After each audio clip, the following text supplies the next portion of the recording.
It was the 9th of April, 1241. The sun had already set over the plains of Legnica, a small town in what is now southwestern Poland, and the air carried the sharp smell of smoke and horses and something else, something older, something that soldiers across 3 continents had learned to recognize in the final moments before everything went wrong. Fear.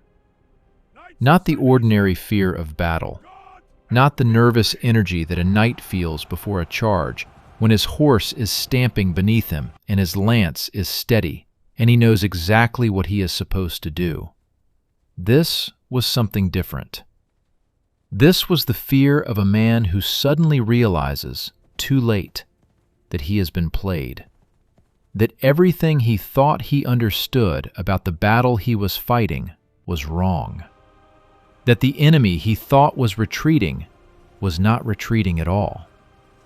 That the trap had already closed. By the time the sun rose the following morning over the field outside Legnica, somewhere between 20,000 and 30,000 European knights and soldiers lay dead across the frozen mud. The army of Duke Henry II of Silesia, one of the most powerful military forces in Central Europe, had been effectively annihilated. And the general responsible for this destruction had not even been present on the battlefield. He was 50 kilometers away, orchestrating an entirely different slaughter.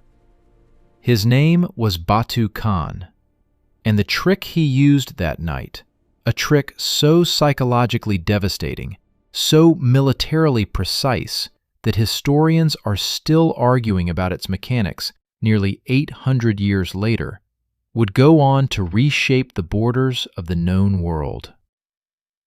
But here is the thing that almost nobody talks about. The massacre at Legnica was not the main event. It was the distraction. On that same night, the 9th of April, 1241, the real battle was unfolding 2 days' ride to the south in the Kingdom of Hungary, along the banks of a river called the Sayo.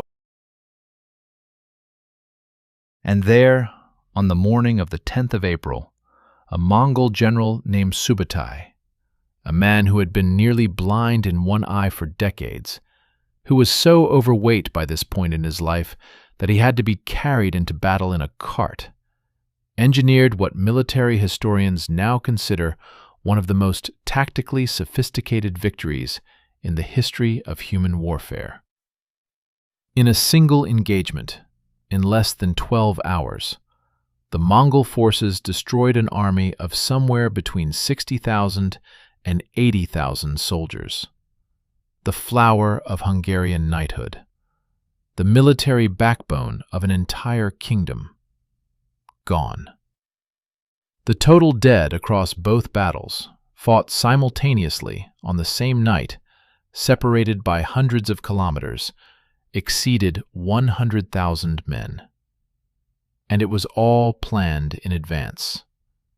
Every retreat, every feint, every moment of apparent Mongol weakness, scripted, rehearsed, executed with a precision that would not be matched by any European military force for another 2 centuries.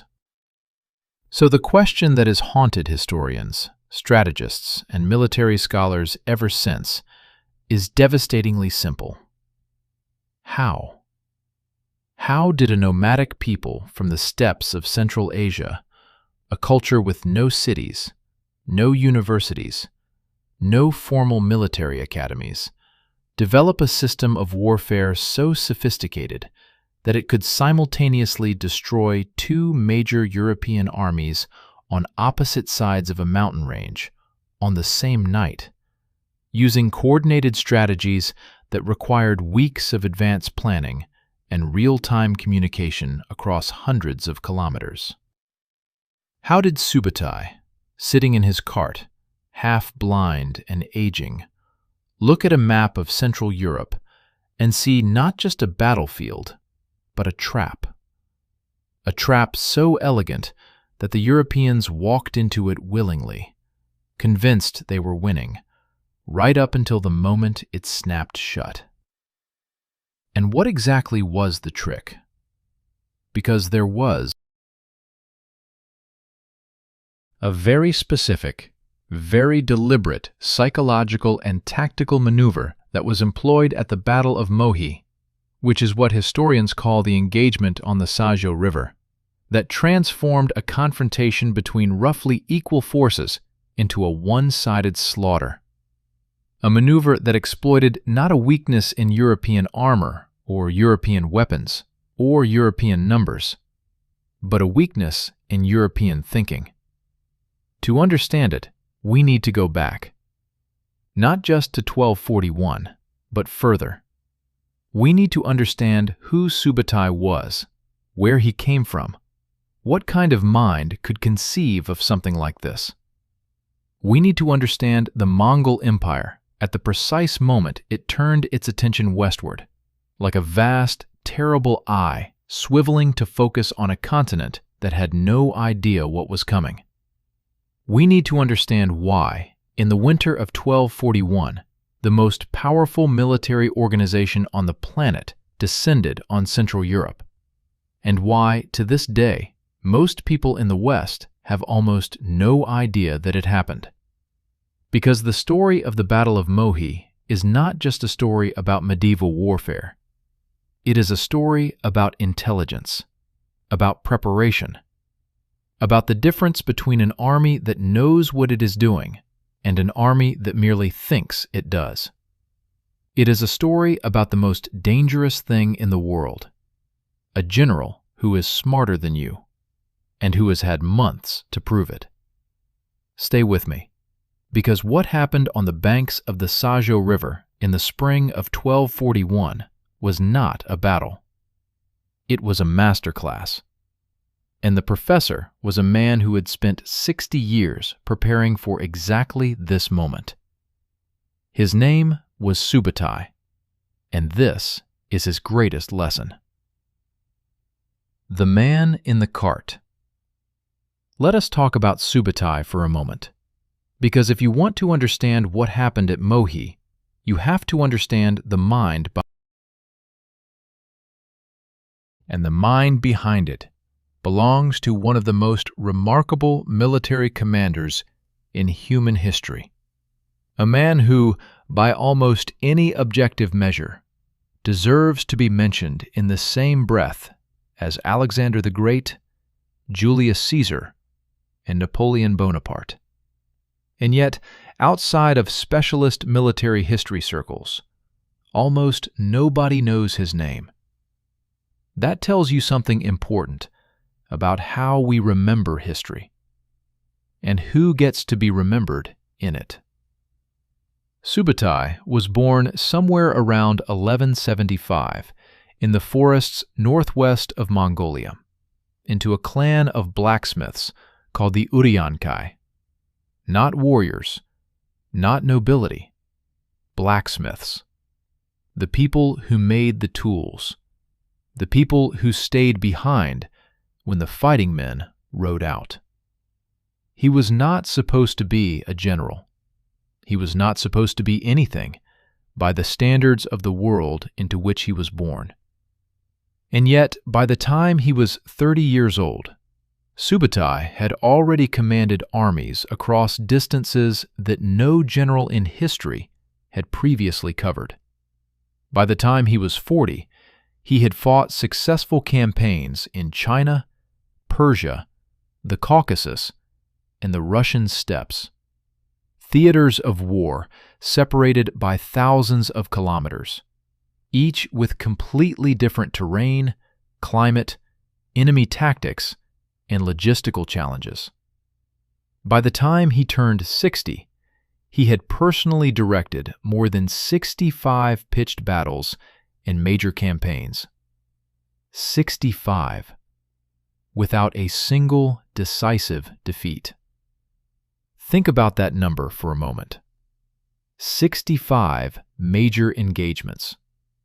Napoleon, widely considered one of the greatest military commanders of the modern era, fought roughly 60 battles across his entire career. Alexander the Great, in 13 years of continuous campaigning, fought perhaps 20 major engagements. Subutai fought 65, and he outlived most of his enemies, dying peacefully at somewhere around the age of 73, which in the 13th century was practically geological in its antiquity. He achieved all of this while being, by the end of his life, physically remarkable in the worst possible way. He was enormously overweight. Sources describe him as so large that he could no longer ride a horse comfortably, and so he traveled to the Battle of Mohi in a specially constructed cart or carriage pulled by horses, surveying the landscape from elevation while his subordinate commanders received and relayed orders. He had lost significant vision in at least one eye. He suffered from what sounds, in the historical sources, like severe gout.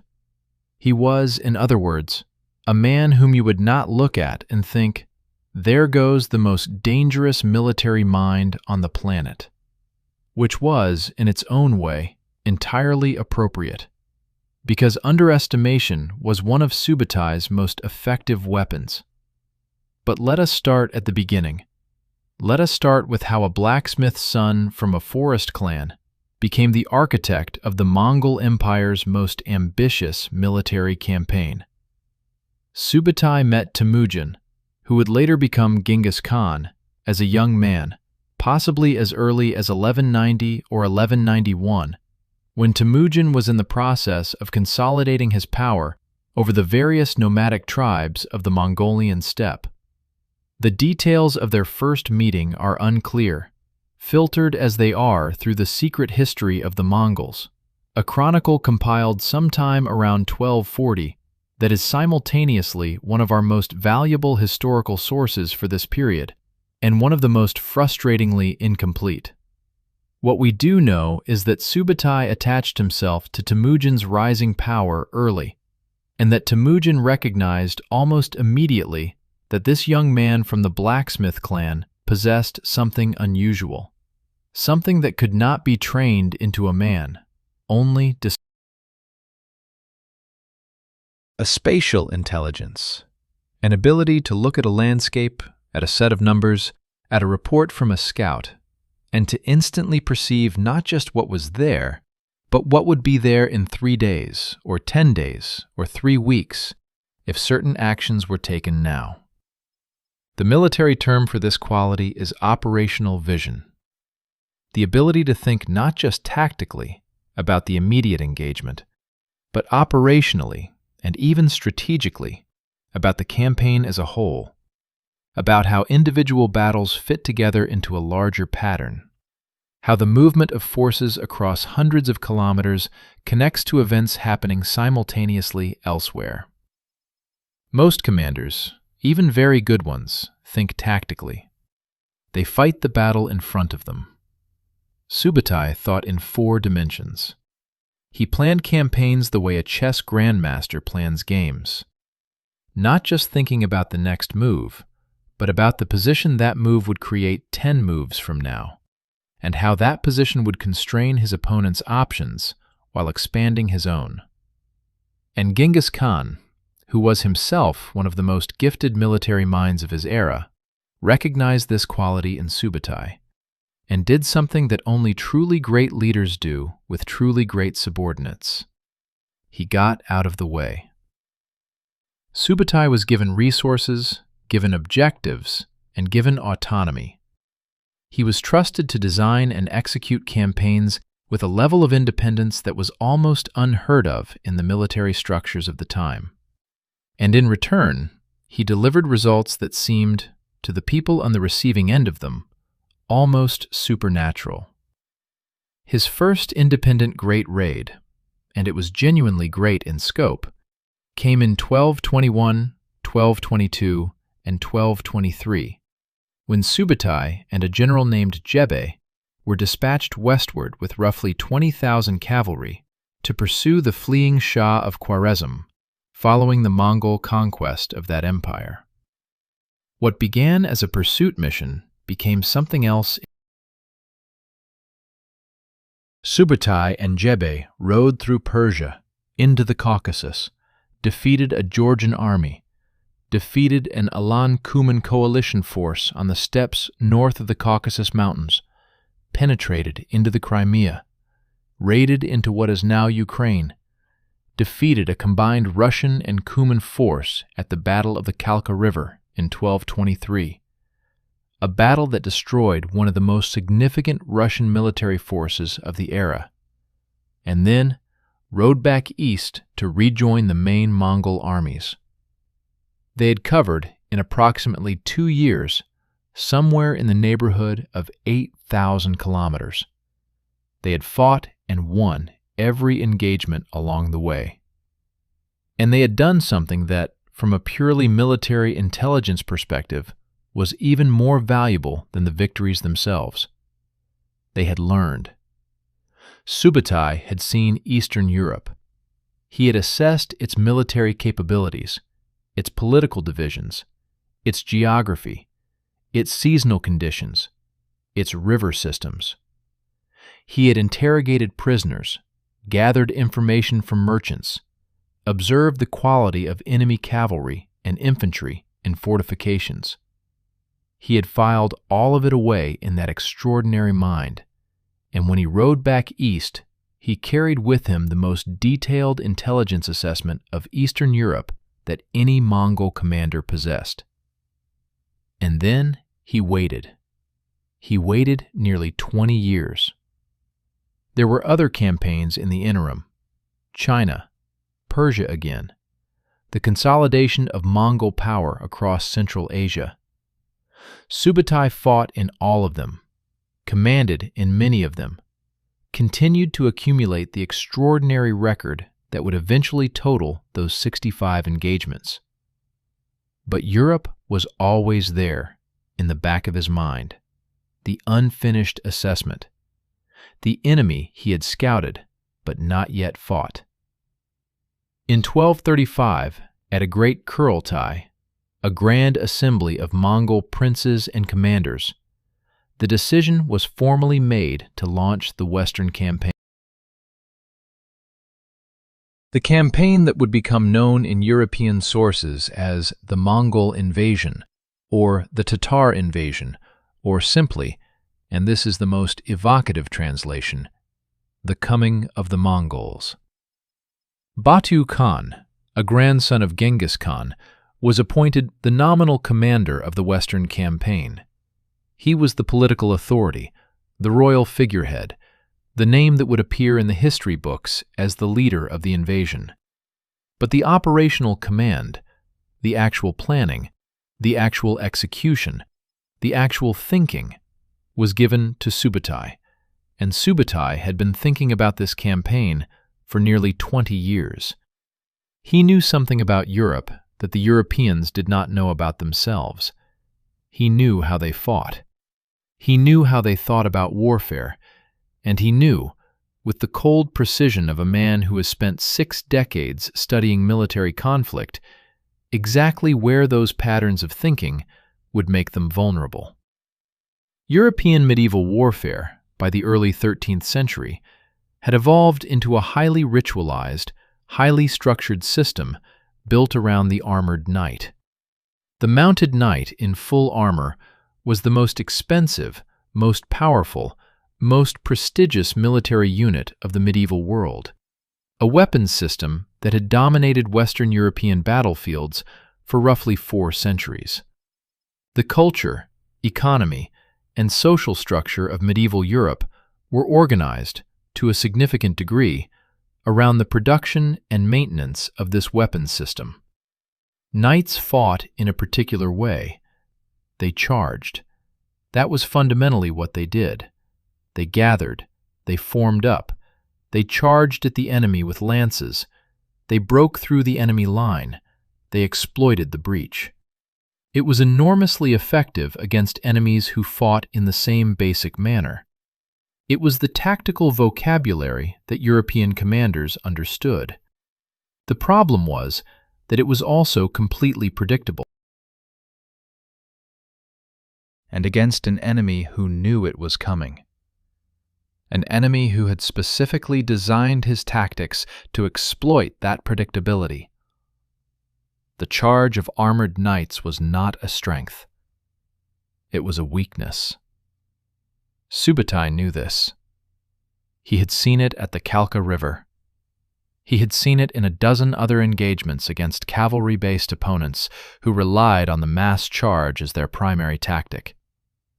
And he had spent 20 years designing the trap. The trap that would spring shut on the banks of the Sajo River on the morning of the 11th of April, 1241. But to understand the trap, we first need to understand what the Europeans knew about what was coming. Or, more precisely, what they thought they knew. Because the most important element of Subutai's plan was not the military tactics. It was the information environment. It was what the Europeans believed about the Mongol army, and what the Mongols had done, deliberately, methodically, over a period of months, to shape those beliefs. And what they had done was both brilliant and terrifying. The fog of war. They built themselves. Here is a question that historians have puzzled over for centuries. By the winter of 1240, the Mongol army was massing on the eastern borders of Poland and Hungary. This was not a secret. Refugees were flooding westward. Survivors of destroyed Russian principalities had been arriving in Central Europe for years, telling stories of an enemy unlike anything the medieval world had previously encountered. The Mongols had already obliterated the combined armies of Russia.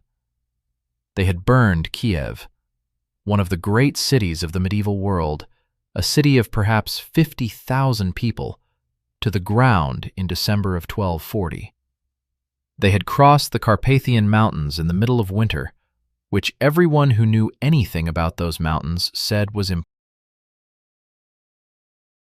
So the question is, why were the European commanders still surprised? Why, when the battle came, did it unfold in a way that the European side clearly did not anticipate? Why did the armies of Poland and Hungary walk into engagements that, in retrospect, look like textbook examples of exactly the kind of warfare the Mongols had been conducting for decades? The answer is uncomfortable, because it is not really about military tactics at all. It is about psychology. It is about the way human beings process information that contradicts what they already believe. And it is about how Subutai, deliberately, methodically, exploited that psychological tendency with the same precision he brought to every other aspect of his campaigns. Let us start with what the Europeans actually knew. They knew the Mongols were coming. They had known for years. Pope Gregory IX had been sending increasingly urgent letters to European monarchs, warning of the threat since at least 1238. The Dominicans and Franciscans had sent missionaries and intelligence gatherers into the Mongol-controlled territories. There was no shortage of information about the existence of this Eastern Empire and its military capabilities. The problem was not the quantity of information. The problem was the quality of interpretation. Because every piece of information about the Mongols that arrived in European courts passed through a series of filters, cultural, religious, political, that systematically distorted it in ways that made the Europeans less prepared, not more. Filter number one was scale. European commanders simply could not process what they were being told about Mongol military organization at face value. When refugees described the size of Mongol armies, or the speed of Mongol cavalry movements, or the distances across which Mongol campaigns were coordinated, these numbers sounded like exaggeration. They sounded like the panicked overestimations of defeated, traumatized because by the standards of European military experience, they were impossible. A medieval European army moved, under good conditions, perhaps 25 to 30 kilometers per day. It required enormous logistical support, supply wagons, forage for horses, regular resupply from friendly territory. It could not sustain extended operations far from its supply base. These were not failures of European military organization. They were simply the physical realities of maintaining large bodies of armored men and war horses in the field. Mongol cavalry, traveling in the operational mode Subutai had developed, could cover 130 kilometers in a single day in emergency conditions, and sustain 60 to 80 kilometers per day over extended periods. They carried their supplies with them: dried meat, dried milk curds, a small portable cooking kit. Each warrior traveled with multiple horses, rotating them to prevent fatigue. They could live off the land in ways that European cavalry could not, and they could operate in terrain and weather conditions that European commanders considered impassable. When survivors tried to describe this mobility to European audiences, the numbers were simply rejected as impossible. And because the numbers were impossible, the implication of the numbers, that a Mongol army could appear where no army should be able to appear, at a speed no army should be able to travel, was also rejected. This was filter number 1, disbelief in capabilities that exceeded the observer's frame of reference. Filter number 2 was more subtle, and in some ways more damaging. It was the interpretation of Mongol battlefield behavior through a European conceptual framework. The Mongols used a tactical system that modern military historians call the feigned retreat. It was not unique to the Mongols. Various nomadic cavalry cultures had employed variations of it for centuries. But the Mongols had refined it to a level of precision and reliability that made it qualitatively different from anything the Europeans had previously encountered. The feigned retreat works like this. A Mongol cavalry force engages the enemy. It fights long enough to draw the enemy in, to encourage pursuit, to convince the enemy that the Mongol force is weakening, losing cohesion, beginning to break. Then it retreats, rapidly, in apparent disorder. The enemy, seeing what looks like a routing army, does exactly what every military instinct and every cultural norm of medieval warfare tells them to do. They pursue. They charge. They try to complete the victory. And as they pursue, stretching their formation, separating from their support, moving at speed into unfamiliar terrain, they ride directly into the prepared positions of the main Mongol force, which has been waiting, stationary, rested, and ready for exactly this moment. The feigned retreat was not a trick that worked once. It was a trick that worked repeatedly, against opponent after opponent, in culture after culture, because it exploited something fundamental about how human beings behave under the specific psychological conditions of battlefield pursuit. When an enemy appears to be running, every instinct says, "Chase them." The cultural norms of medieval European knighthood said, "Chase them." The tactical logic of mounted warfare said, "Chase them." Breaking an enemy line and pursuing the fleeing remnants was how medieval battles were won, and won decisively. It was the correct response in virtually every context that European commanders had previously encountered. Subutai knew this. And here is the thing that makes what he did at Mohi genuinely extraordinary. He did not just use the feigned retreat as a tactical tool. He used the Europeans' knowledge of the feigned retreat as a weapon against. By 1241, European commanders had received enough reports about Mongol tactics that some of them were aware of the feigned retreat as a technique. They had been warned.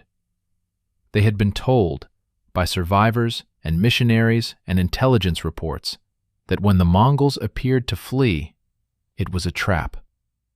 And Subutai accounted for this. He built it into the plan. Because knowing that a feigned retreat might be a trap does not actually help you in the moment. It does not help you when your cavalry is surging forward and the enemy is apparently running, and every instinct and every cultural pressure and every tactical impulse is screaming at you to pursue. Knowing about a trap in the abstract is completely different from being able to recognize it when you are inside it. And Subutai knew something else. He knew that if the feigned retreat was too obvious, if it looked too much like a feigned retreat, experienced commanders would hold back. So at Mohi, the retreat was designed to be ambiguous. It was designed to create uncertainty, to present the pursuing commanders with a tactical situation where pulling back and waiting looked just as dangerous as charging forward. And there is more. Because the feigned retreat, as brilliant as it was only one layer of what Subutai had prepared. There was another element. An element so psychologically sophisticated that when military historians first began analyzing it in detail in the 20th century, several of them initially refused to believe it was deliberate. It seemed too calculating, too cold, too precisely targeted at the specific cultural vulnerabilities of the European opponents. It was the manipulation of the escape route. Here is the principle. When an army is surrounded, when it realizes it is trapped, it fights with the desperation of cornered enemies. The historical record is full of examples of surrounded forces inflicting devastating casualties on superior enemies simply because they had nothing left to lose. Desperation makes soldiers dangerous. But if an army can see an escape route, if there appears to be a gap in the encirclement, a direction in which retreat is possible, something different happens. The psychological pressure of entrapment is relieved. Individual soldiers begin to calculate their personal survival odds.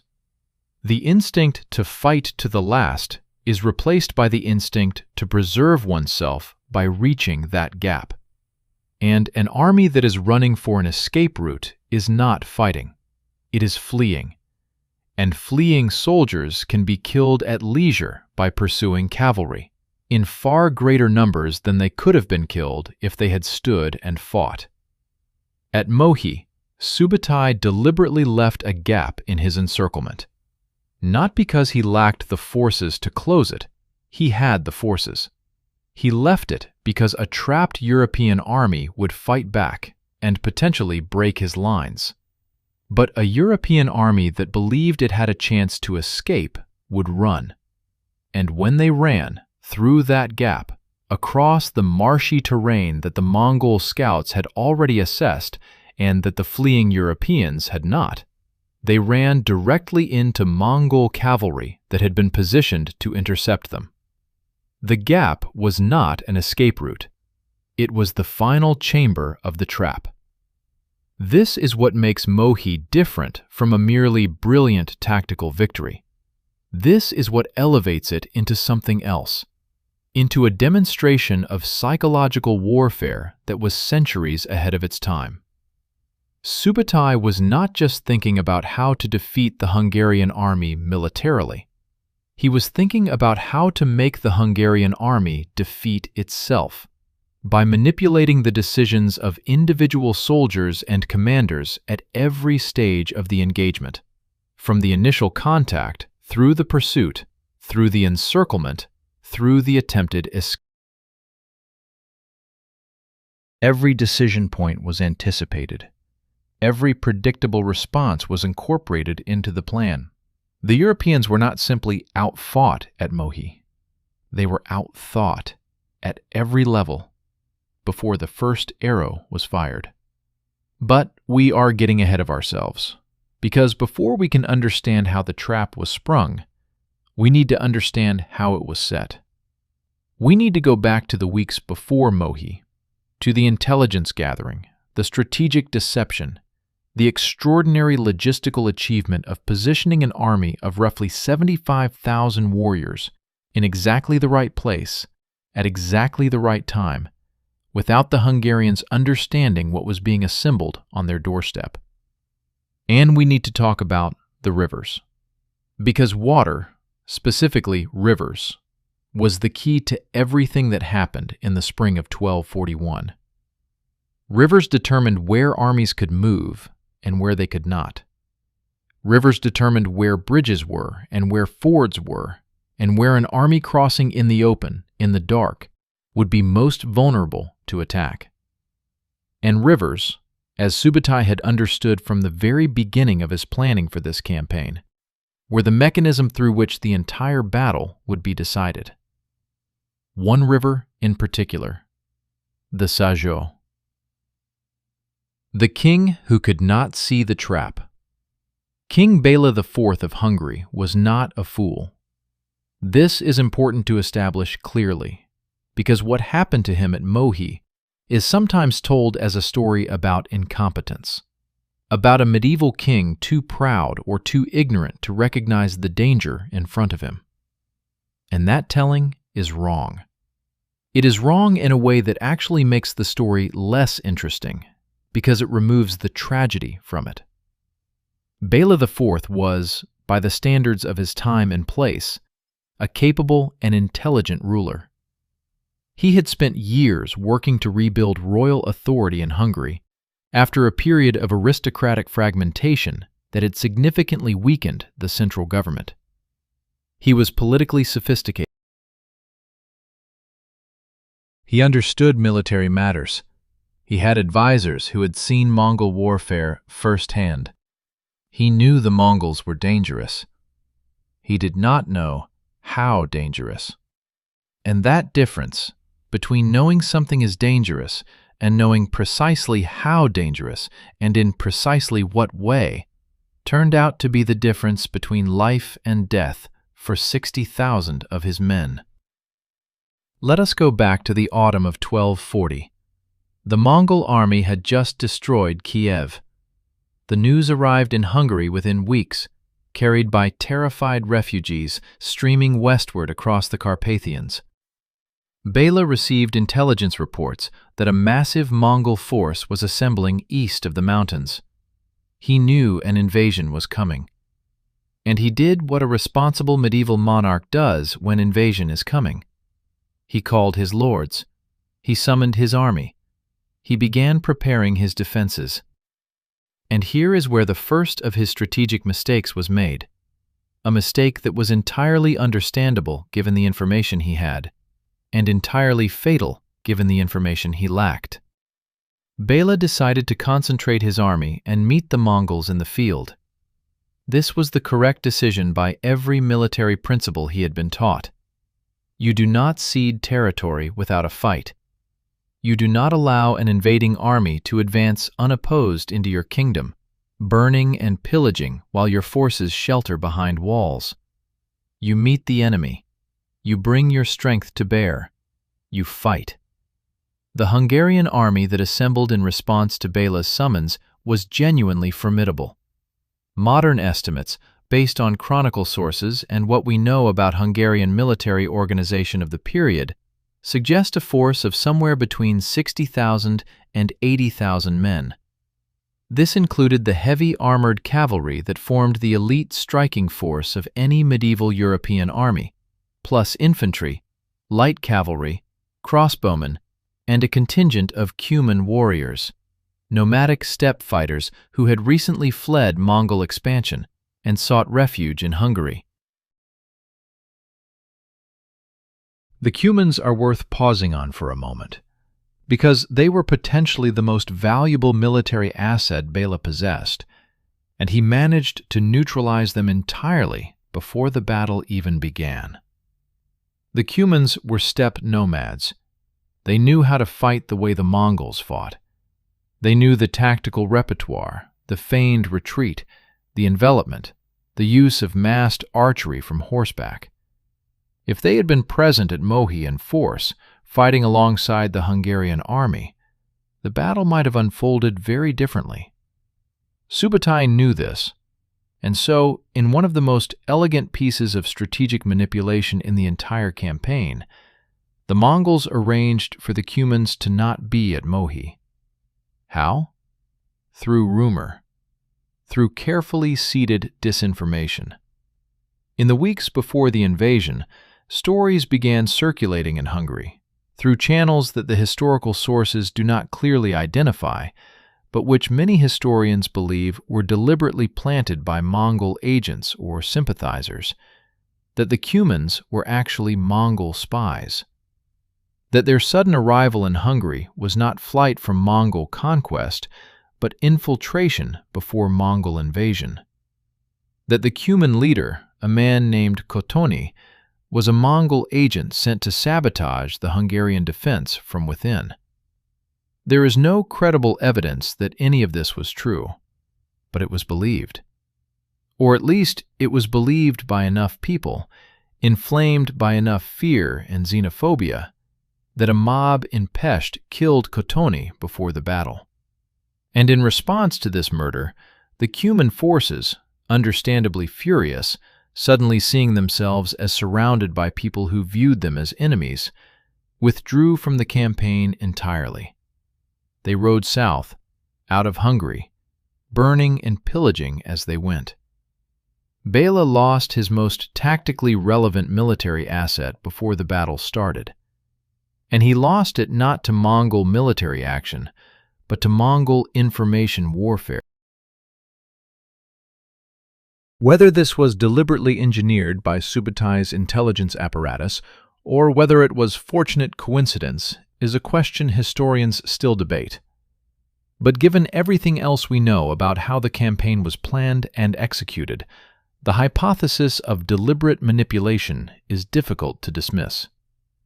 By March of 1241, the Mongol forces were moving through the Carpathian passes, multiple columns, advancing simultaneously on different routes, a maneuver that served the dual purpose of maximizing the speed of the overall advance and confusing Hungarian intelligence about where the main blow would fall. One column under Kadaň pushed through the passes into Transylvania in the southeast. One column under Orda pushed through northern passes into Poland. This was the force that would eventually fight at Legnica, the battle we mentioned at the very beginning of this story. And the main force, under Batu and Subutai, came through the central Carpathian passes into the Hungarian plain. They moved with a speed that the Hungarians could not believe was real. Bela received reports that Mongol forces had been sighted at the Carpathian passes. He received reports that they had crossed the passes. He received reports that they were on the Hungarian plain.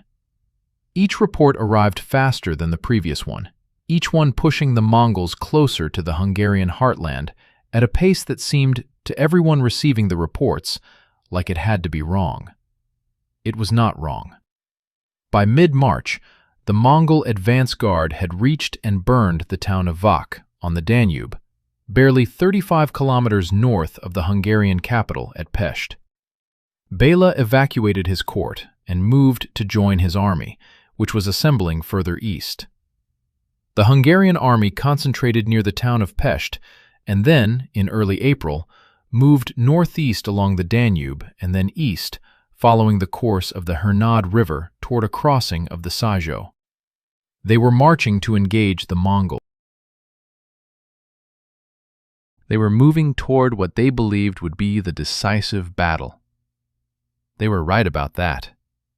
They were wrong about almost everything else. On the 6th of April, 1241, the Hungarian army reached Mohi, a small settlement near the confluence of the Sajo and Hernad rivers. They made camp on the western bank of the Sajo. They could see, through scouts and their own direct observation, that the Mongol army was on the eastern bank, had been there, apparently, for several days. And here is where everything gets psychologically interesting. Because the Mongols had been there for several days, and in those several days, they had not attacked. From the Hungarian perspective, this had an obvious explanation. The Mongol army was waiting for reinforcements, or gathering intelligence, or hesitating before a Hungarian force that was clearly strong enough to give them pause. The Mongol delay looked like caution. It looked like uncertainty. It looked, perhaps, like something approaching fear. It was none of these things. The Mongols were waiting because Subutai was not ready yet. The southern column under Khadan had not yet arrived at its designated position. The trap had multiple jaws, and not all of them were in place. So the Mongols waited. And while they waited, they allowed the Hungarians to observe them and to draw conclusions from what they observed. What the Hungarians observed was an army that appeared to be roughly equal to their own in size, camped on the opposite bank of a river, not attacking. An army that they could potentially strike first if they moved quickly and decisively. Bela held a council of war. The accounts of this council, preserved in fragmentary form in Hungarian and other European chronicles, paint a picture of genuine debate and genuine uncertainty. Some of his advisors urged caution. One of the most important voices for caution was a Templar knight named Master Roger, who later wrote a chronicle of the battle called Carmen Miserabile, a song of sorrow, that remains one of our primary sources for the Hungarian perspective on what happened. Roger was worried. He had heard enough about Mongol tactics to be uncomfortable with the situation. The camp location felt wrong to him. The river crossing felt wrong. Something about the entire setup made him uneasy. But Roger was not in command, and the dominant voices in the council pushed for action. The dominant argument was straightforward. The Mongols were right there, across the river. The Hungarian army was strong, fresh, and well supplied. There was a bridge over the Sajo. The Hungarians controlled it, had posted guards on it. If they moved at night, crossed the bridge, and struck the Mongol camp at dawn, they would have the advantage of surprise and the advantage of terrain. It was a good plan. It was a logical plan. It was exactly the kind of bold, aggressive action that the cultural norms of medieval European knighthood rewarded. It was what Subutai was expecting. On the night of the 10th of April, 1241, the Hungarian army began its move. Heavy cavalry crossed the Sajo Bridge in the darkness. They pushed back a Mongol screening force that had been guarding the eastern bank, a small force which retreated quickly. Too quickly. But in the darkness and the excitement of what felt like a successful surprise attack, nobody noticed that the retreating Mongols had given way with suspicious ease. By early morning, a substantial portion of the Hungarian cavalry had crossed to the eastern bank and was advancing on what they believed to be the Mongol camp. What happened next happened very fast, and it happened in exactly the sequence that Subutai had planned. The Hungarian advance ran into the main Mongol but instead of the Mongols breaking or retreating, the Hungarian cavalry found itself under immediate, devastating fire from Mongol archers. Fire coming from multiple directions simultaneously, from angles that suggested the Mongols had not been surprised at all, that they had been positioned and waiting. The Hungarians began to pull back toward the bridge, and as they pulled back, they discovered something that nobody in the Council of War the previous evening had considered. The Mongols had spent the night building additional crossing points over the Sajo, upriver and downriver from the bridge, and Mongol cavalry was already across those crossings, on the Hungarian side of the river, moving to encircle the camp. The camp where the rest of the Hungarian army, the infantry, the supply train, the non-combat elements, was still sheltered behind its wagon barricades. The camp that was now, as the sun rose over the Sajo plain, rapidly becoming surrounded. The men who had crossed the bridge were trying to get back. The men who had stayed in camp were trying to understand what was happening. And over it all, the Mongol war machines, the counterweight trebuchets, the naphtha throwers, the smoke projectors that the Mongols had acquired from captured Chinese and Persian engineers, began their work. Smoke, noise, fire, panic. And somewhere, on a rise above the battlefield, in his cart, watching the entire thing unfold with the cold satisfaction of a man who has been planning this moment for 20 years, sat Subutai. The trap was closed, but the most important part was still to come, because closing the trap was only the beginning.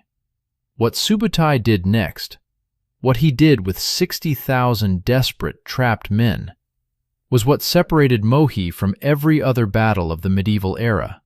He left the door open. The open door. There is a concept in military psychology that researchers began studying seriously only in the 20th century, though its effects have been observed on battlefields for as long as human beings have been fighting wars. It is called tunnel vision under stress. When a human being is placed under extreme physical and psychological pressure, when they are surrounded, when they are being fired upon, when they are watching people around them die, and when every rational calculation suggests that they are about to die too, something happens to their cognitive functioning. The brain, flooded with stress hormones, begins to narrow its focus. It stops processing the full tactical picture. It stops weighing options rationally. It fixates on the most immediately visible solution to the most immediately pressing problem. In a surrounded army, that solution is almost always the same. Get out. Not defeat the enemy. Not organize a counterattack. Not assess the tactical situation and identify the optimal response. Just get out. Find the gap. Run through it. Survive. Subutai understood this 1,000 years before the first military psychologist put a name to it. He understood it not through academic study, but through 60 years of watching human beings behave under extreme stress on battlefields across 3 continents. He understood it the way a craftsman understands his material, not abstractly, but in his hands, in his bones, from long experience of what it does under pressure. And at Mohi, he built his entire endgame around it. Let us go back inside the Hungarian camp on the morning of the 11th of April. The wagon barricades that the Hungarians had constructed around their camp the previous evening were, by the standards of medieval field fortifications, reasonably solid. They had chained the wagons together, creating a continuous barrier around the perimeter of the encampment. It was not a stone wall. It was not a castle. But it was a defined perimeter, a barrier that cavalry could not simply ride through, a structure that gave the defenders a positional advantage. In theory. In practice, the wagon barricades quickly became a trap within a trap. Here is what was happening on all sides simultaneously. To the east, the Hungarian cavalry that had crossed the bridge was being pushed back under withering arrow fire from multiple directions. The Mongol archers, and this is one of the technical details that matters enormously, were not fighting the way European archers fought. European archers stood in formation and fired in massed volleys on command. Mongol horse archers were individually capable of firing accurately from horseback at a gallop, loosing somewhere between 6 and 12 arrows per minute per man. Multiplied across thousands of archers operating in coordinated but fluid formations, this created a volume and continuity of fire that European armies had no equivalent for, and no established doctrine to counter. The Hungarian cavalry, trying to retreat across the bridge, ran into this fire. Men and horses went down. The bridge became congested. Some men made it back across. Many did not. To the north and south, Mongol cavalry that had crossed the river at points upstream and downstream from the bridge was now on the western bank, moving to complete the encirclement. These were not screening forces or skirmishers.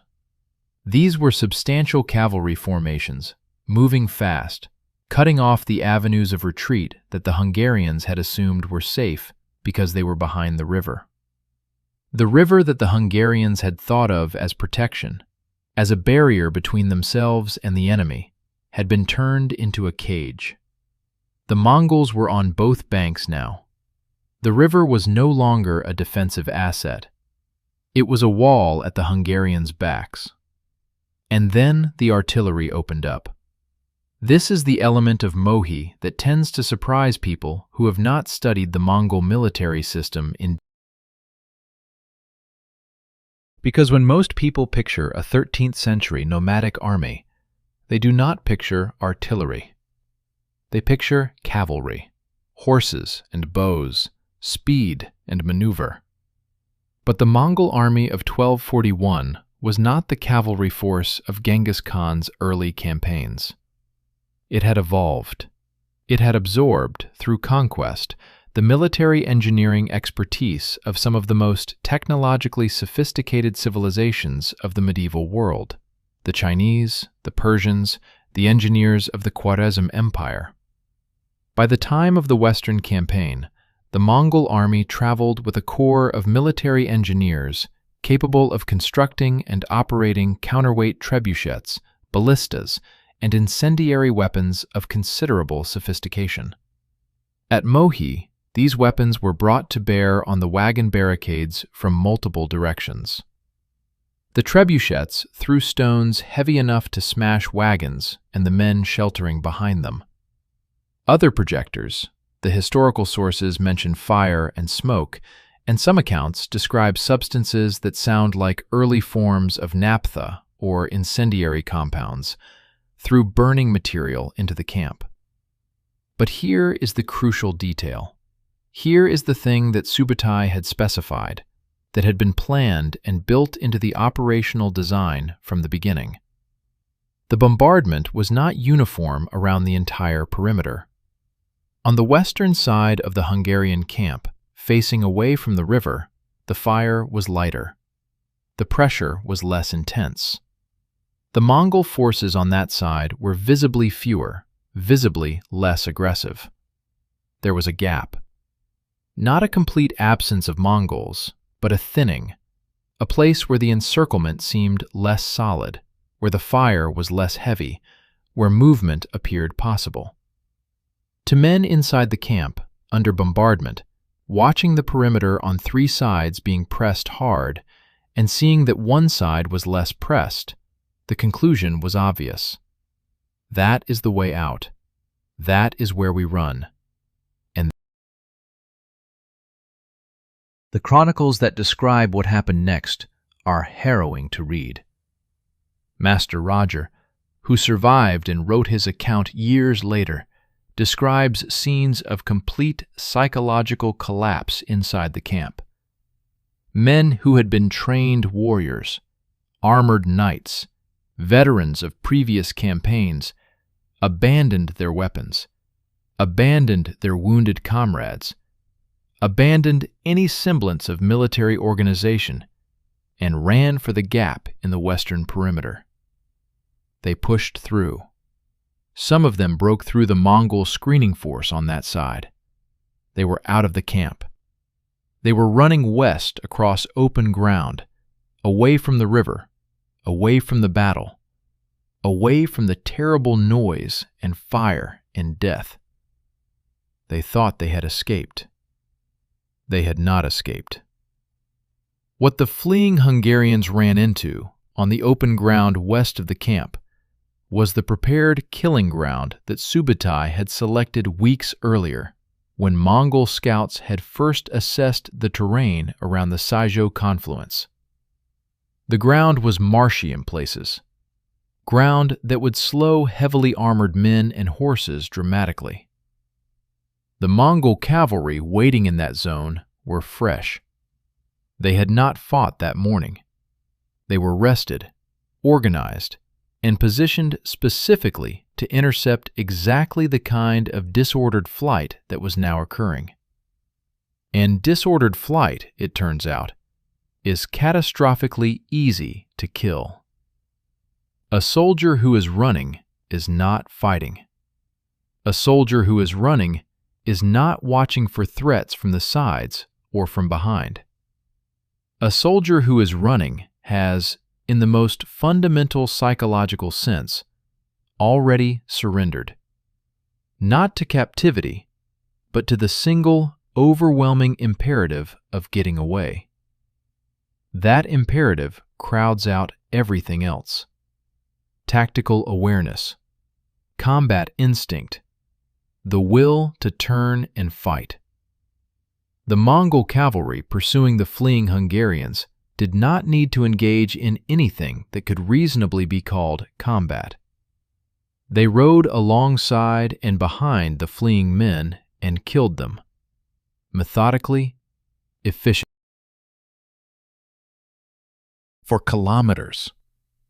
Roger describes the ground west of the Sajo, for a distance of nearly 30 kilometers, as being covered with Hungarian dead. Bodies of men who had thrown away their weapons and their armor in their flight and been run down by cavalry on open ground. The road to the west, to safety, to home, became instead the road to the greatest slaughter of the entire engagement. The numbers are staggering and, as with all medieval casualty figures, need to be treated with appropriate caution. The chronicle sources are not clinical modern after-action reports.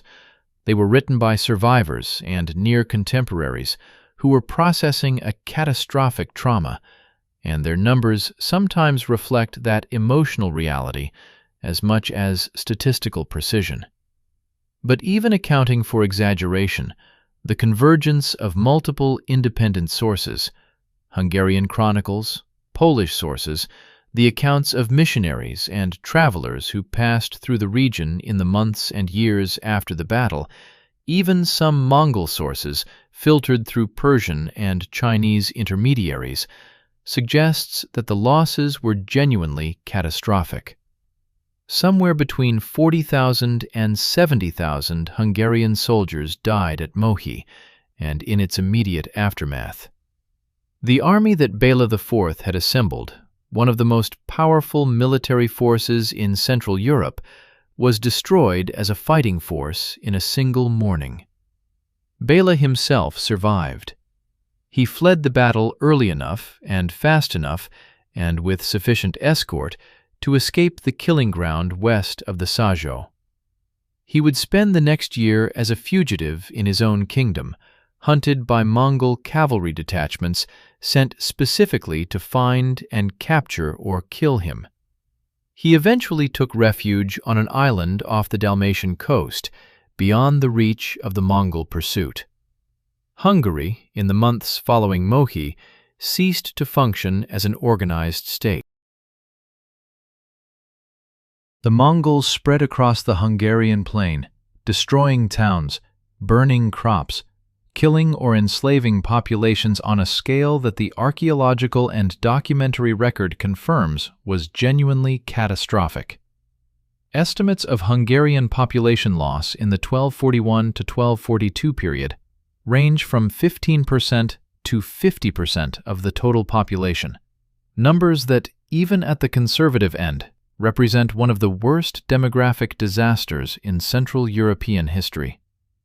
And all of this, the battle, the pursuit, the months of devastation that followed, flowed from the decisions made in those pre-dawn hours on the 10th of April. From the trap that had been set, and from the open door that had been left, and from the absolutely predictable way that 60,000 desperate human beings had responded to finding that door, exactly as Subutai had known they would. But here is a question that the scale of the Hungarian disaster tends to crowd out, and that deserves its own space. What was happening in Poland at the same time? Because Mohi was not the only battle being fought that day. Remember where we started this story, on the plains of Legnica, on the 9th of April, 1241. The northern Mongol column that had pushed through Poland, destroying Krakow and Sandomierz along the way, had encountered and destroyed the Polish-German army under Duke Henry II of Silesia. That battle, fought one day before Mohi, 200 kilometers to the north, was in many ways a mirror image of the southern engagement. The same feigned retreat, the same encirclement, the same psychological manipulation of a European opponent who fought bravely and intelligently within a tactical framework that had been specifically designed to destroy him. Duke Henry himself was killed at Legnica. His head was paraded on a lance before the walls of the town. The combined Polish-German force was annihilated.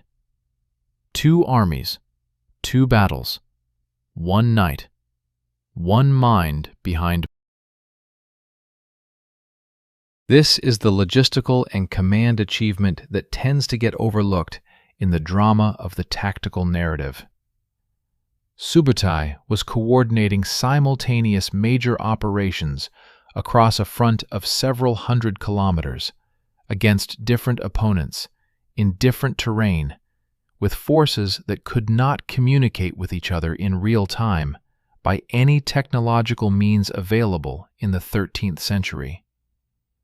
He did it through planning, through anticipating weeks in advance exactly how each engagement would unfold, through giving his subordinate commanders clear enough objectives and clear enough tactical guidance that they could execute their portions of the plan without moment-to-moment direction from the center.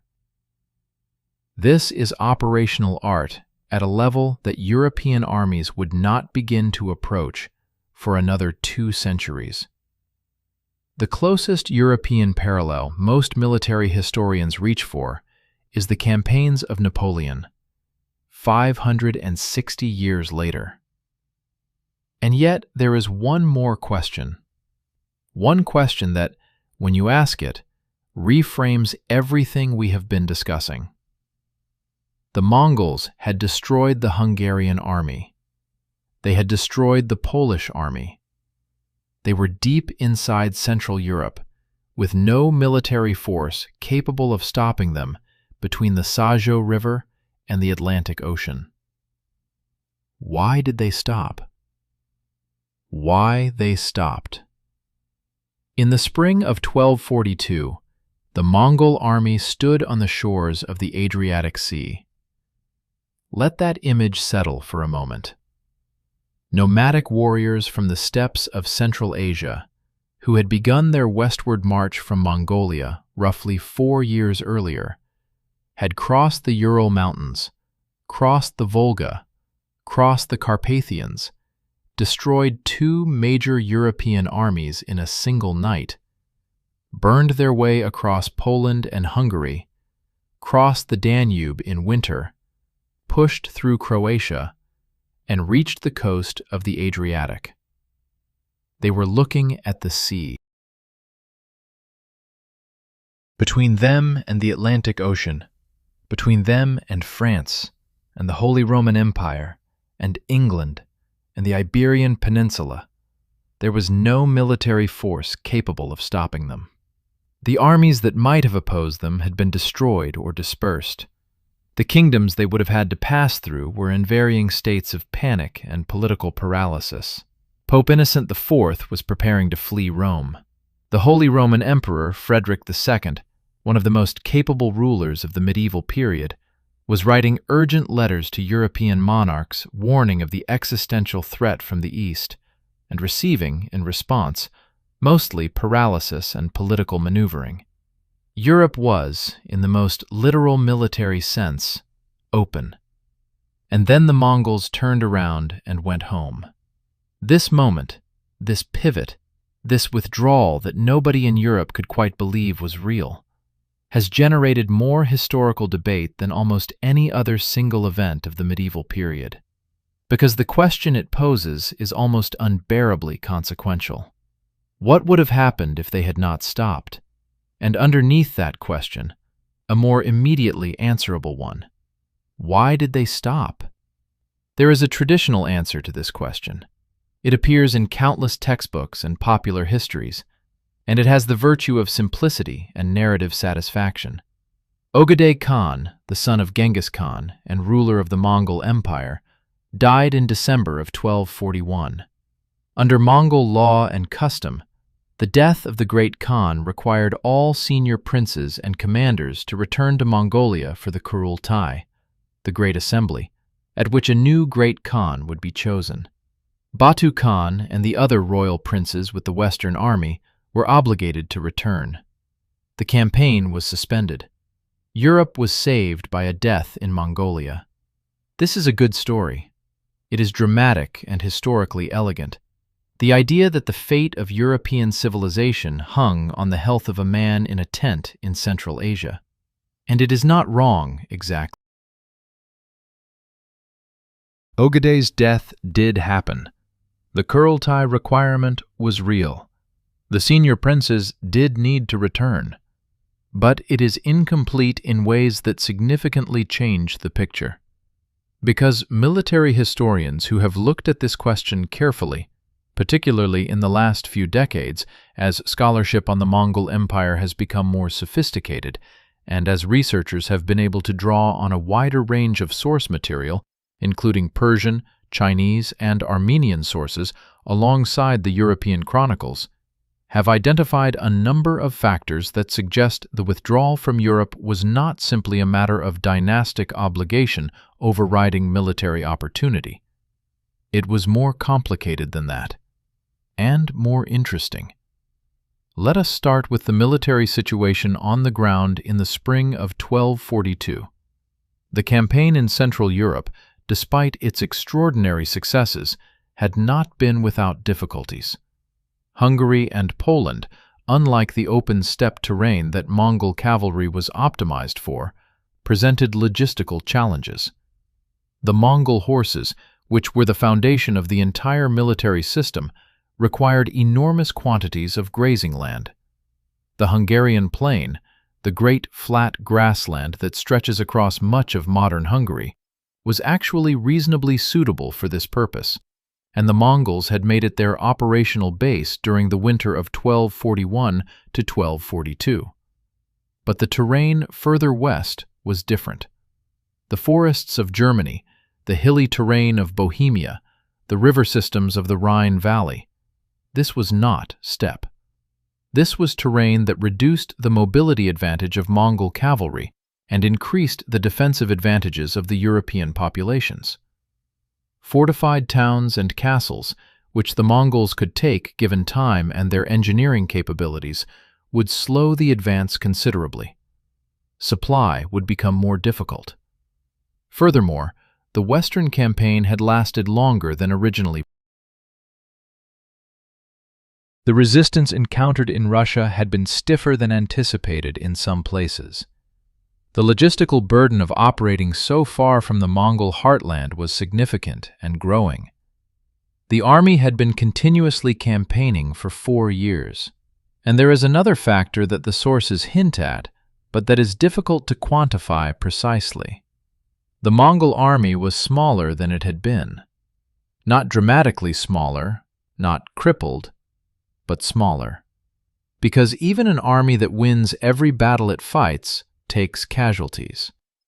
The assault on Russian cities, the winter crossing of the Carpathians, the campaign in Hungary, these had cost men and horses that could not be easily replaced at this distance from the Mongol recruitment base.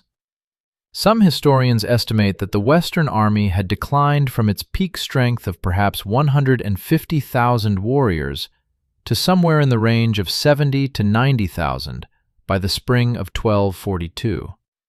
Still an extraordinarily powerful force, but not the overwhelming juggernaut it had been.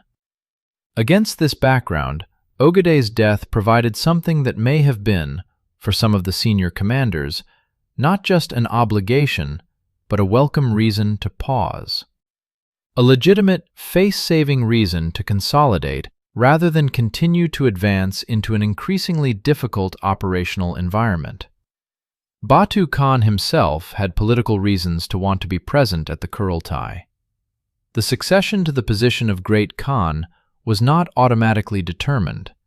It required negotiation, alliance building, political maneuvering among the Mongol princes. Batu had his own interests in how that succession played out. Being present mattered. And Subutai? Subutai was old. He was somewhere in the neighborhood of 65 or 66 years old in 1242. By the standards of the era, extraordinarily ancient for a man who had spent his entire life on campaign.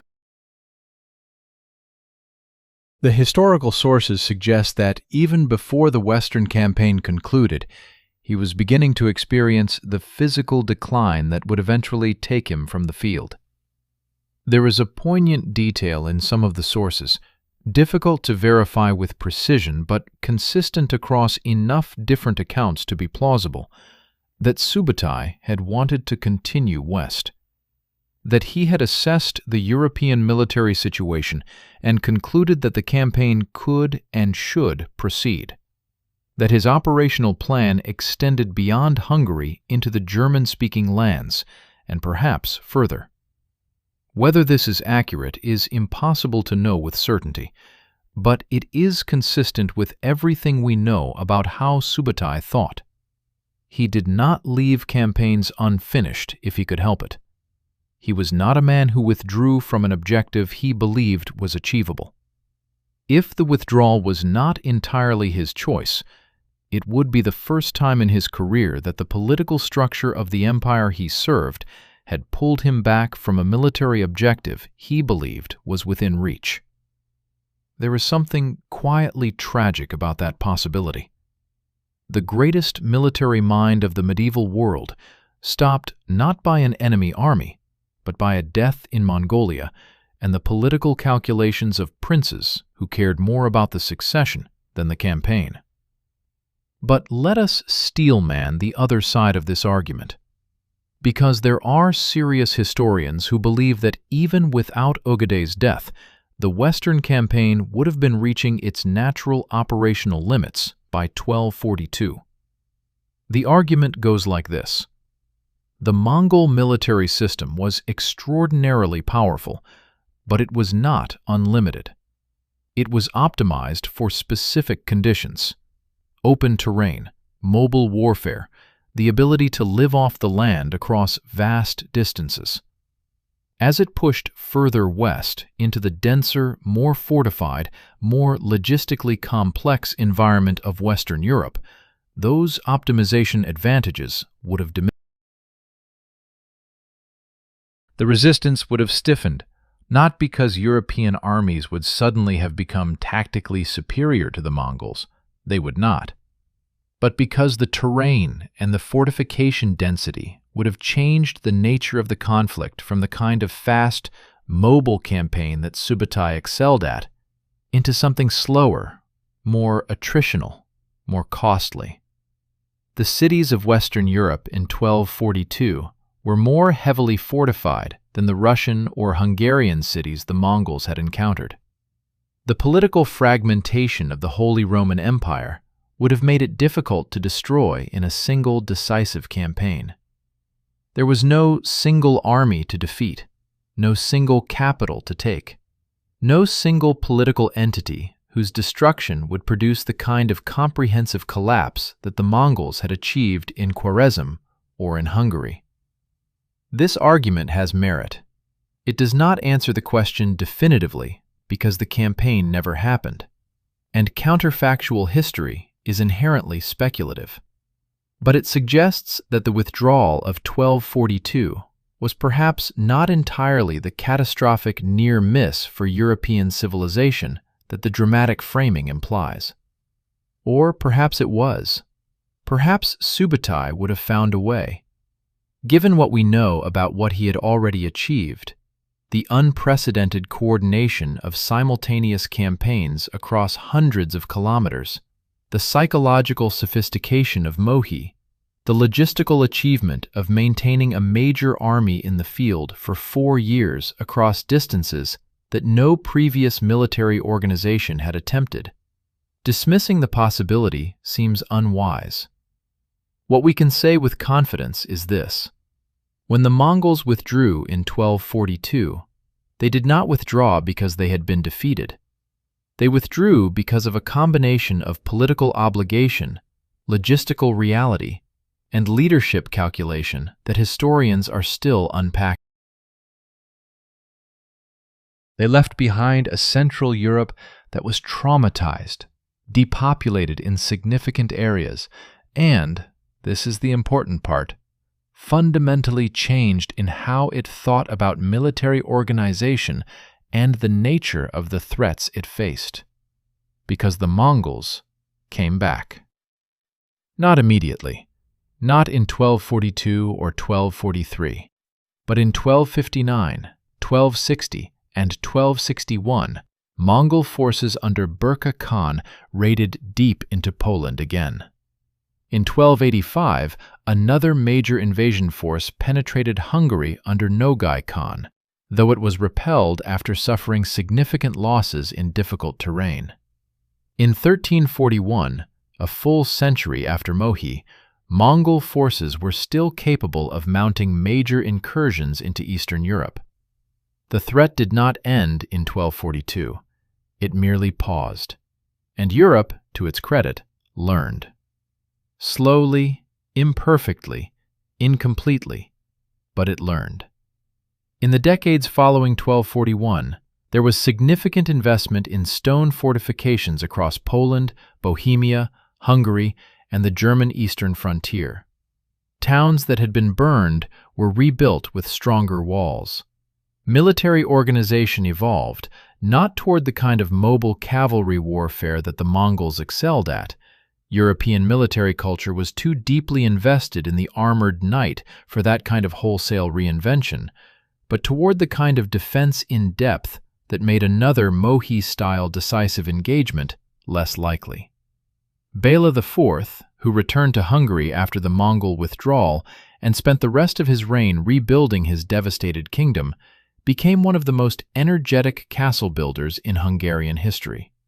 He understood, with the clarity of a man who had nearly been captured or killed by the most sophisticated military force of the age, that Hungary needed to be harder to destroy. He built, he organized, he reformed. It was not enough to stop the Mongols if they had returned in full force, but it was something. It was the beginning of an adaptation, and adaptation, in the long run, is how civilizations survive encounters with superior military technology.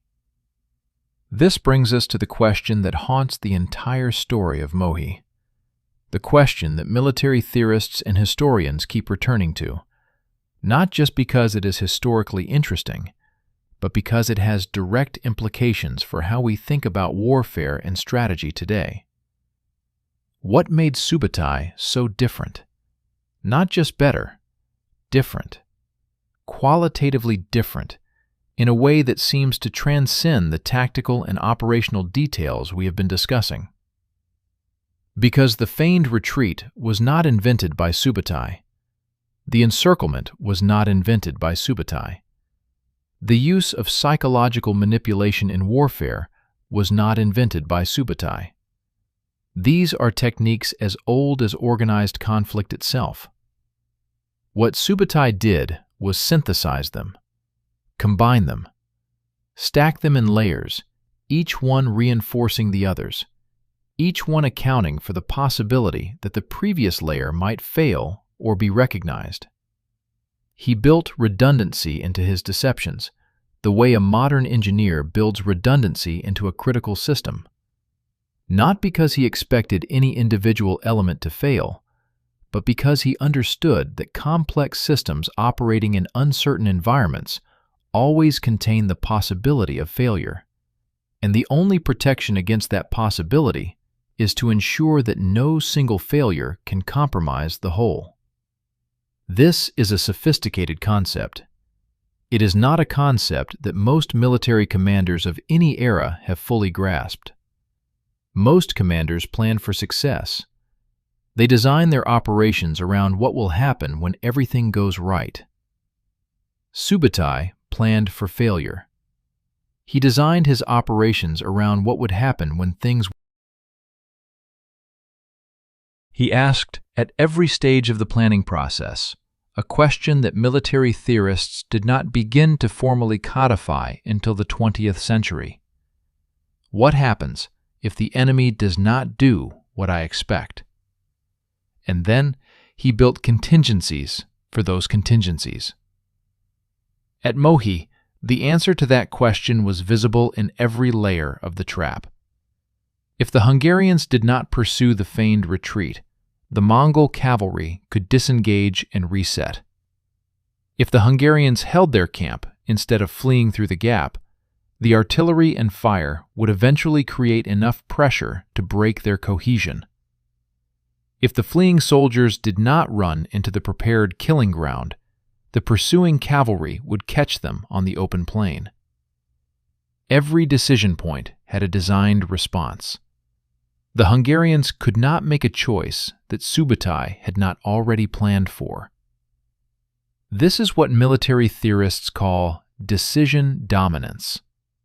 The ability to structure a battle so that your opponent has no good options, so that every choice they make, including the choice to do nothing, leads to an outcome that benefits you. It is extraordinarily difficult to achieve. It requires intelligence, planning, resources, and a quality of mind that, in the historical record, appears perhaps a handful of times per century. Subutai achieved it at Mohi, completely, devastatingly, and the European commanders who faced him never had a chance. Not because they were incompetent, not because they were cowards, but because they were fighting a man who had spent 20 years preparing specifically for this battle, who knew more about how they would fight than they knew themselves, and who had designed an operational environment in which their strengths became weaknesses and their instincts became instruments of their own destruction. That is the real lesson of Mohi. Not that the Mongols were invincible, not that European civilization was somehow inferior, but that preparation, intelligence, and the willingness to think about warfare at a level of abstraction and complexity that your opponent cannot match is, in the end, the most decisive weapon of all. More decisive than numbers, more decisive than armor, more decisive than courage. Because courage without understanding is just a faster path to the killing ground. What Mohi teaches us now. In 1986, the United States Army published a document that would quietly reshape how the most powerful military organization in human history thought about warfare. It was called the Air-Land Battle Doctrine, and buried within its conceptual framework, within its discussion of deep operations, simultaneous pressure across multiple points, the disruption of enemy command and decision-making, were ideas that traced a direct intellectual lineage back to the steppes of Central Asia and the mind of a half-blind old man in a cart. The authors of the Air-Land Battle Doctrine did not cite Subutai by name. Military doctrine documents are not generally written with footnotes to 13th century Mongol generals. But the military historians who subsequently analyzed the doctrine's conceptual origins pointed to something unmistakable. The core ideas, simultaneous operations across a broad front, targeting the enemy's decision-making capacity rather than simply his physical forces, using speed and operational surprise to create situations that collapse enemy cohesion before the decisive engagement. These were not 20th century innovations. they were 800 years old, and they had been proven comprehensively and catastrophically on the banks of the Sajo River on the 11th of April, 1241. Welcome to the final chapter of this story, because we have spent the last 6 chapters inside the battle, inside the planning, the psychology, the mechanics of the trap. Now it is time to step back,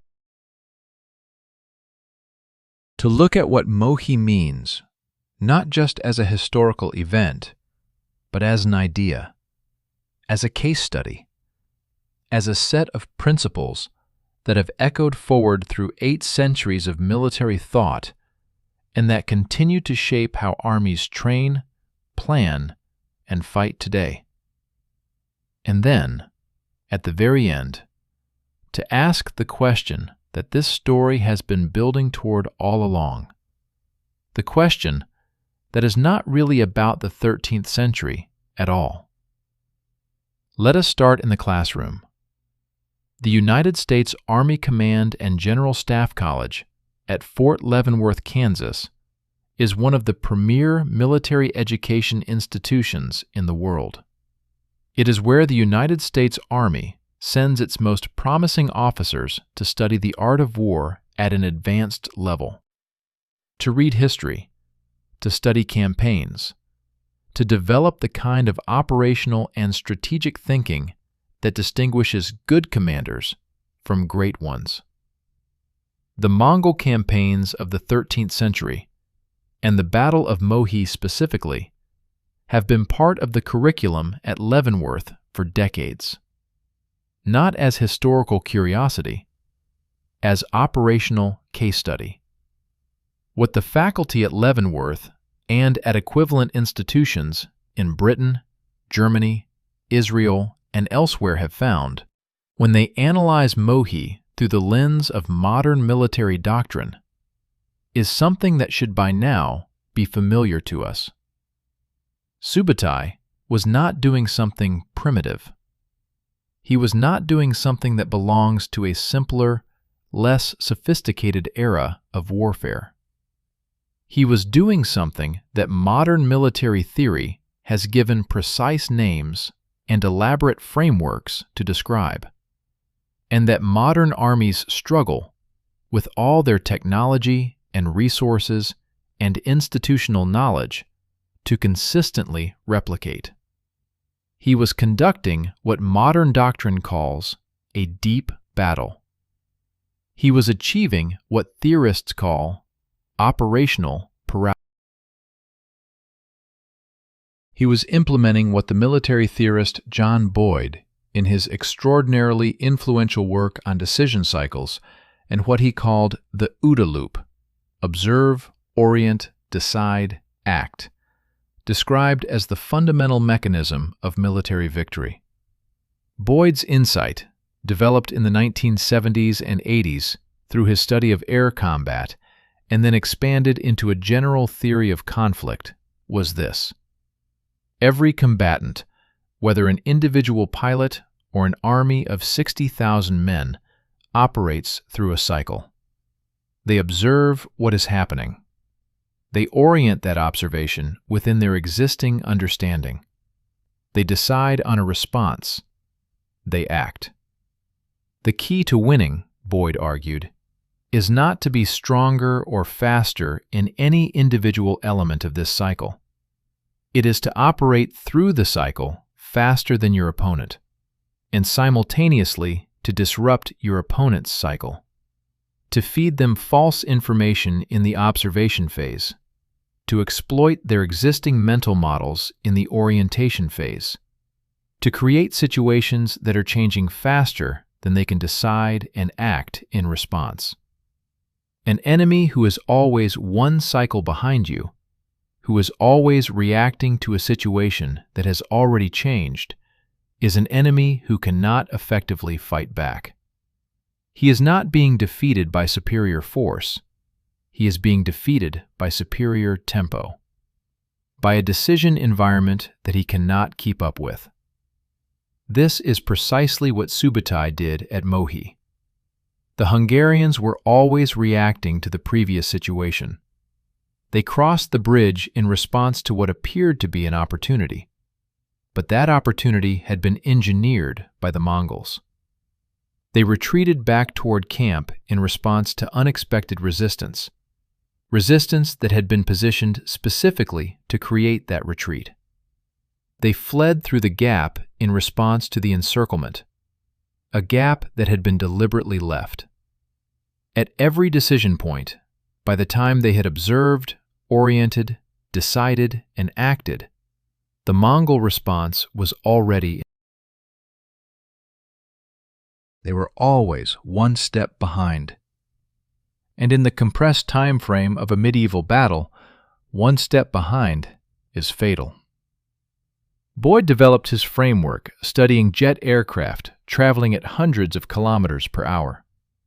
Subutai achieved the same effect with cavalry and arrows, and a mind that had been calculating decision cycles for 60 years. The parallel is not coincidental. It is a demonstration of something profound about the nature of conflict itself. The fundamental dynamics of competitive decision-making, of two intelligent agents trying to outmaneuver each other in a rapidly changing environment, are not dependent on technology. They are not dependent on the specific weapons or communication systems available. They are expressions of something deeper, something in the basic structure of how intelligent competition works. This is why Mohi remains relevant. This is why Fort Leavenworth teaches it. Not because modern armies fight with bows and cavalry, but because the decision dynamics of Mohi are structurally identical to the decision dynamics of modern warfare and of modern competition of all kinds. And here is where the story gets genuinely interesting for the 21st century. Because if you take the core principles of what Subutai did at Mohi, simultaneous pressure across multiple fronts, deep preparation and intelligence gathering, shaping the enemy's perception and decision environment before the decisive engagement, using the enemy's strengths and instincts against them, leaving deliberate gaps that channel the enemy toward prepared positions. And you ask where those principles appear in the world today.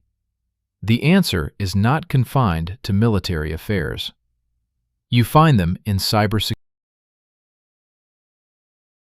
in the design of sophisticated cyber attacks, particularly the class of attacks called Advanced Persistent Threats, or APTs, where the attacker spends months or years inside a target network, gathering intelligence, mapping systems, positioning access, before triggering a coordinated disruption that the target has no established response to.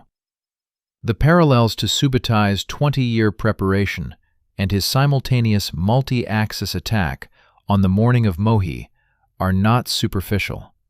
They are structural. You find them in competitive intelligence and business strategy. The companies that achieve decisive competitive victories, that disrupt established industries, that destroy entrenched competitors, almost never do so through direct frontal assault on their competitors' strengths. They do what Subutai did. They identify the gap between what the competitor believes about the competitive environment and what is actually true. They exploit the competitor's existing mental models.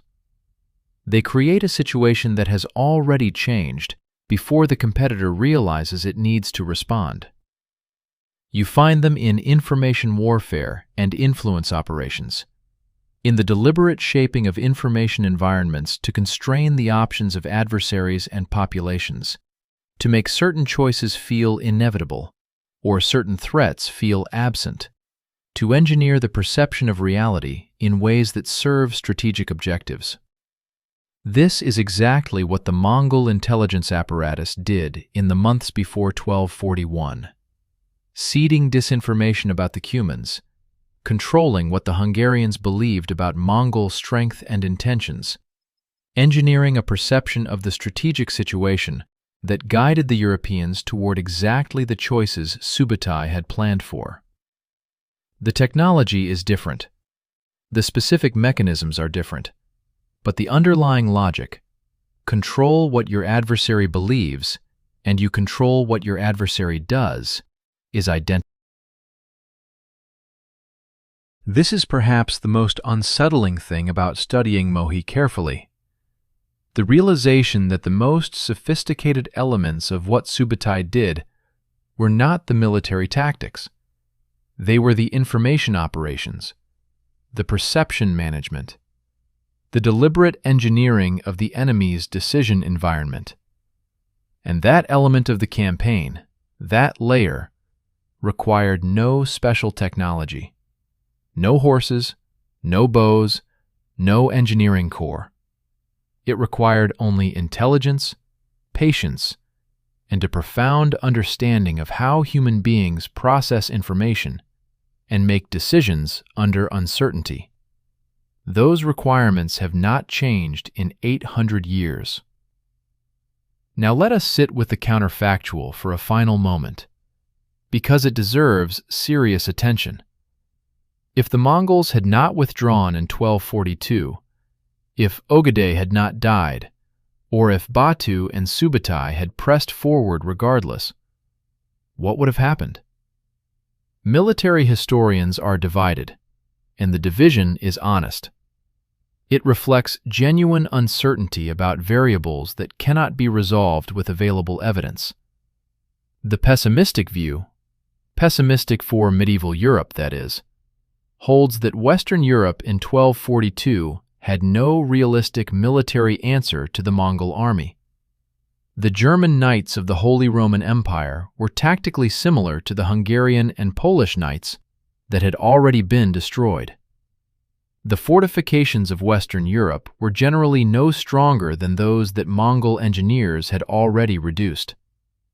The political fragmentation of the continent meant there was no unified command capable of coordinating a continental defense. France, England, the papacy, the Italian city-states, none of them were capable of rapid military cooperation on the scale required, and all of them had spent decades in various combinations of political conflict with each other. In this view, the withdrawal was a near miss of civilizational proportions. A different bacterium in Ögedei's bloodstream, and the history of the world pivots.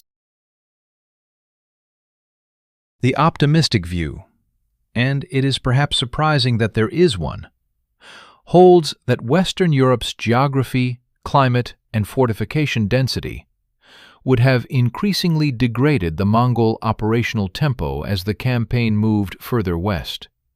The great forests of Germany and France were not the Hungarian plain.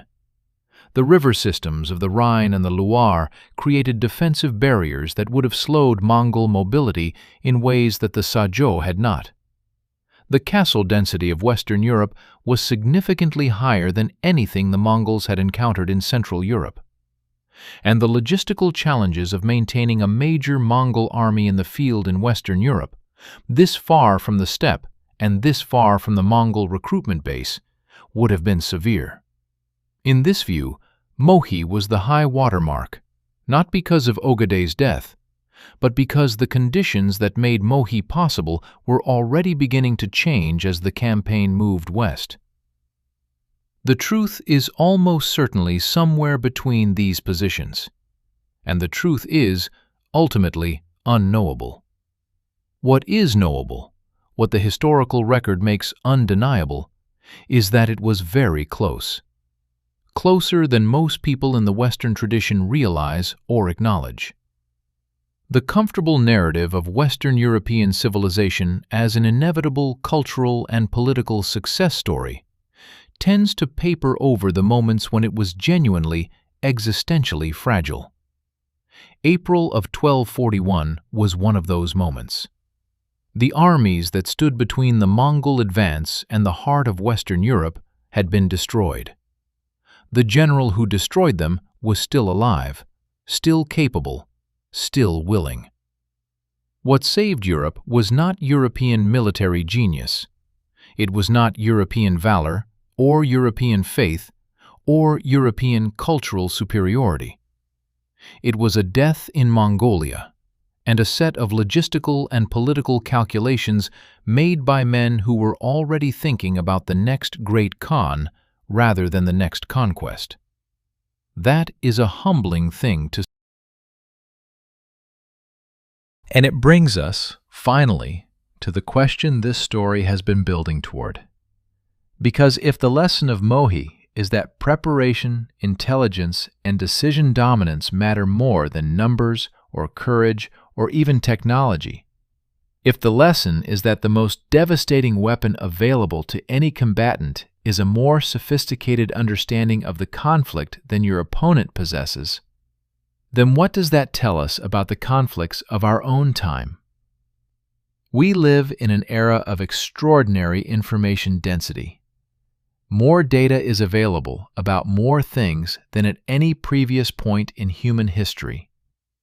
We have satellite imagery, real-time communications, artificial intelligence systems capable of processing and pattern matching across data sets that no human analyst could manually review in a lifetime. And yet the history of the last several decades is littered with examples of catastrophic intelligence failures, of organizations and nations and institutions that had access to all the information they needed and still failed to correctly understand the situation they were in, that observed accurately but oriented incorrectly, that filtered the information they received through existing mental models that distorted its meaning, that saw what they expected to see rather than what was actually there. This is not a new problem. It is the same problem that faced the Hungarian commanders on the morning of the 11th of April, 1241. The information was available. The warning signs were there. Master Roger was uncomfortable. Other voices urged caution. But the dominant mental model, the established understanding of how battles were fought and won, of what a Mongol retreat meant, of where the safe ground was, overrode the warning signs. The map they had of reality did not match the reality itself. And by the time that mismatch became undeniable, the trap had already closed. Subutai won at Mohi not just because he was smarter than his opponents. He won because he understood something about the nature of knowledge and uncertainty in conflict that his opponents did not. He understood that what you believe about the situation matters as much as the situation itself. That an enemy who believes he is winning is, in the most operationally relevant sense, already defeated, because his belief will cause him to make decisions that accelerate his own destruction. That the most important terrain in any conflict is not the ground beneath your feet, but the map inside your opponent's head. Control the map, control the battle. This is what Subutai did in 1241. This is what the most sophisticated actors in modern conflict, military, commercial, political, cyber, are attempting to do today. And this is what the Battle of Mohi, 800 years later, still has to teach us. Not because we face armies of Mongol cavalry, but because we face adversaries who are thinking, planning, preparing, who are studying our mental models and our institutional assumptions and our predictable responses, and who are designing situations that will channel our decisions toward their preferred outcomes.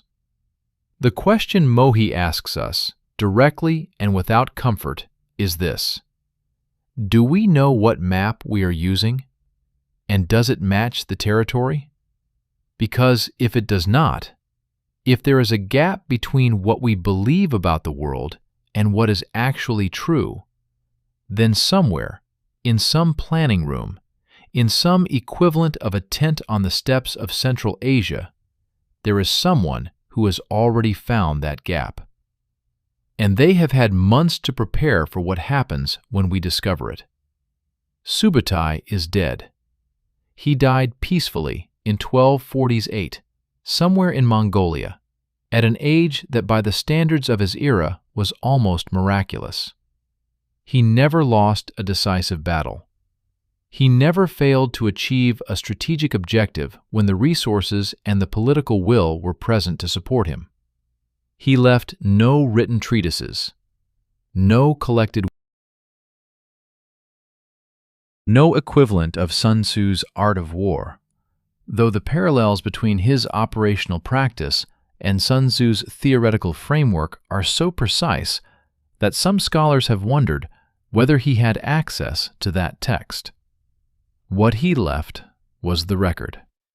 65 battles, a trail of destroyed armies and transformed political landscapes across a third of the world. And Mohi, the battle that was also a psychology experiment, also an intelligence operation, also a masterclass in decision dominance that military theorists are still unpacking 8 centuries later. He also left a question that has no comfortable answer and no expiration date. When you walk into the battle, you think you understand. When you pursue the enemy you think is retreating. When you run for the escape route you think is real. How do you know that the map in your head was not drawn by someone else?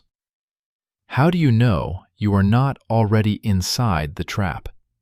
That is the legacy of Subutai. That is the lesson of Mohi. And that is why, 800 years later, in classrooms and planning rooms and strategy sessions on every continent, people are still asking those questions.